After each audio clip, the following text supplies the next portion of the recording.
আসসালামু আলাইকুম। Hello everyone, কেমন আছেন? আজ আপনাদের সাথে শেয়ার করব মুগ ডাল দিয়ে কিভাবে আপনারা দারুণ স্বাদের পিঠা বানাবেন। একদম ইউনিক একটা রেসিপি, আপনারা না দেখলে তো বিশ্বাস হবে না। আমার ফুল ভিডিওটি দেখলে আপনারা বানাতে ব্যর্থ হবেন না। তাহলে চলুন দেখা যাক কিভাবে বানাতে হয়।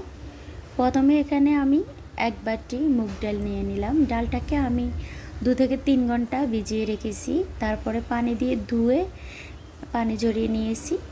এখন আমি সরাসরি একটা কড়াইতে বসিয়ে দিলাম, দিয়ে দিলাম এখানে পরিমাণ মতো পানি। এখানে আমি 1 বাটি ডালের জন্য 2 বাটি পানি দিয়েছি।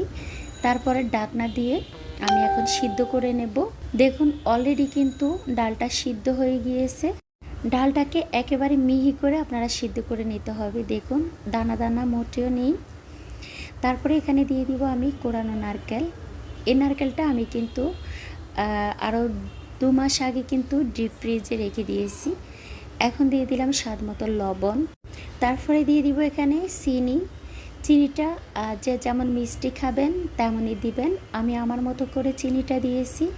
তারপরে আমি নেড়ে চেড়ে নারকেলটাকে একটু সিদ্ধ করে নেব, যেহেতু আমি পিঠাগুলোকে 10 থেকে 15 দিন রেখে দিব বা 20 দিন রেখে দিতে পারবেন, নষ্ট হবে না। সেজন্য আমি নারকেলটাকে কিছুক্ষণ জাল করে সিদ্ধ করে নেব।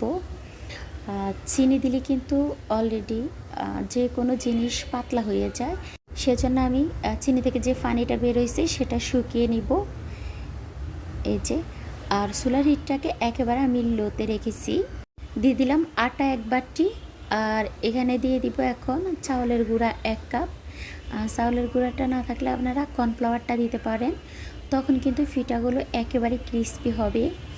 আর দীর্ঘদিন কিন্তু বাসায় রাখলেও কোনো সমস্যা হবে না, নষ্ট হবে না। দেখুন এখন আমি রুটি বানানোর জন্য যেভাবে একটা ড্রো তৈরি করতে হয়, ঠিক সেরকম একটা ড্রো তৈরি করে নেব। আর চুলার হিটটাকে একেবারে মিডিয়াম টু লো হিটে রাখবেন, তখন কিন্তু নিচে লেগে যাওয়ার সম্ভাবনা থাকবে না। দেখুন আমি কিন্তু অলরেডি ডোটা তৈরি করে ফেলছি। এই যে চেক করে নেবেন কিন্তু। এখন আমি ভালোভাবে কিন্তু হাত দিয়ে এইভাবে মতে নেব। তারপর আমি ডোটাকে 2 ভাগে ভাগ করে নিয়েছি। প্রথমে আমি একটা রুটি বেলে নেব, কারণ আমি আমার মতো করে শেপ দিয়ে নিব। আপনারা আপনাদের মতো করে শেপ দিয়ে নিতে পারেন, কোনো সমস্যা নেই। আমি কিন্তু কয়েকদিন ভিডিও দিতে পারছি না, গ্রামের বাড়িতে বেড়াতে গিয়েছি, সেখানে একটু ব্যস্ততা বেশি ছিল, সেজন্যে। এই যে দেখুন আমি কিন্তু কুকি কাটার দিয়ে এইভাবে কেটে নিয়েছি। আপনারা চাইলে চাকু দিয়ে আড়াআড়িভাবেও কেটে নিতে পারেন, কোনো সমস্যা নেই। বা আপনাদের পছন্দ মতো যদি হাতে সময় থাকে, তখন কিন্তু পছন্দ মতো শেপ দিয়ে নিতে পারেন বা পিঠার কাটিং করে নিতে পারেন। দেখুন আমি আমার মতো করে নিয়েছি। এভাবে আমি সবগুলো কিন্তু পিঠা বানিয়ে নিব।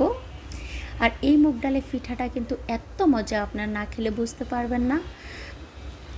এখন আমি এই পিঠাগুলোকে তেলের মধ্যে ভেজে নিব। তার জন্য কিন্তু আমি তেলটা অলরেডি চুলার মধ্যে বসিয়ে দিয়েছি। এখানে আমি একেবারে বেশি তেল দিব না, আপনারা চাইলে আর একটু কম তেলেও ভাজতে পারেন, কোনো সমস্যা নেই।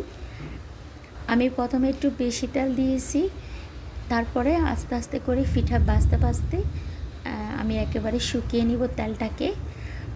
অল্প তেলে ভেজে নিব বাকিগুলো। আর এই পিঠাগুলো আপনারা চাইলে চিনি শিরার মধ্যে দিতে পারেন বা গুড়ের শিরার মধ্যে দিতে পারেন, কিন্তু যখন ডোটা আপনারা তৈরি করবেন তখন চিনি দিবেন না, শুধু লবণ আর চাউলের গুঁড়া আর আটা দিয়ে আপনারা ডোটা তৈরি করে নেবেন আর ডাল দিয়ে, তখন হয়ে যাবে। দেখুন আমি আমার মতো করে কালারটা নিয়েছি। এখন দেখুন ভাজা হয়ে গেছে, তুলে নেব। বাকি যে পিঠাগুলো আছে সবগুলো আমি একই নিয়মে বেছে নেব। আমার ভিডিওটি কেমন লাগছে, ভালো লাগলে লাইক কমেন্ট শেয়ার করে দেবেন, নতুন হলে সাবস্ক্রাইব করে দেবেন। আর যারা আমাকে সাবস্ক্রাইব করবেন, আমি অবশ্য তাদেরকে পরবর্তীতে ব্যাগ দেব, হয়তো একটু 8 পিস হবে। দেখুন কতটা সুন্দর লাগতেছে। এগুলো কিন্তু বিস্কুটের চেয়ে খেতে বেশি মজা লাগে। আপনারা একবার হলো খেয়ে দেখবেন। এভাবে বানিয়ে চাইলে বাচ্চাদের টিফিনও দিতে পারেন। আজ এ পর্যন্ত, সবাই ভালো থাকবেন। আল্লাহ হাফেজ।